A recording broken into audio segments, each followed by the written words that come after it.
महत्वाची बातमी, मोठी बातमी या क्षणाची आपण पाहतोय। कृषी मंत्री माणिकराव कोकाटेंचं व्हॉट्सअप अकाउंट हॅक झाल्याचं कळतंय। राज्याचे कृषी मंत्री माणिकराव कोकाटे यांचं व्हॉट्सअप हॅक करण्यात आलंय। व्हॉट्सअप हॅक करून त्यावरून लिंक पाठवण्यात आली।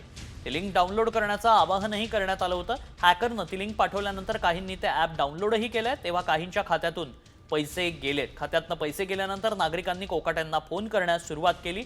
यानंतर व्हॉट्सअप हॅक झाल्याचं कोकाटेंच्या लक्षात आलं। संबंधित लिंक डिलीट करून कोकाटेंचा मोबाईल पूर्ववत करण्यात आला, मात्र कुठल्याही लिंक क्लिक न करण्याचं आवाहन त्यातून करण्यात आलंय।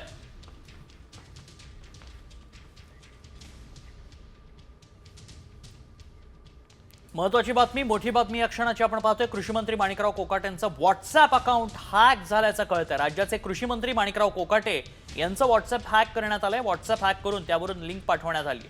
ती लिंक डाउनलोड करण्याचं आवाहनही करण्यात आलं होतं। हॅकरनं ती लिंक पाठवल्यानंतर काहींनी ते ॲप डाउनलोडही केलंय, तेव्हा काहींच्या खात्यातून पैसे गेलेत। खात्यातनं पैसे गेल्यानंतर नागरिकांनी कोकाटेंना फोन करण्यास सुरुवात केली। यानंतर व्हॉट्सअप हॅक झाल्याचं कोकाटेंच्या लक्षात आलं। संबंधित लिंक डिलीट करून कोकाटेंचा मोबाईल पूर्ववत करण्यात आला, मात्र कुठल्याही लिंक क्लिक न करण्याचं आवाहन त्यातून करण्यात आलंय।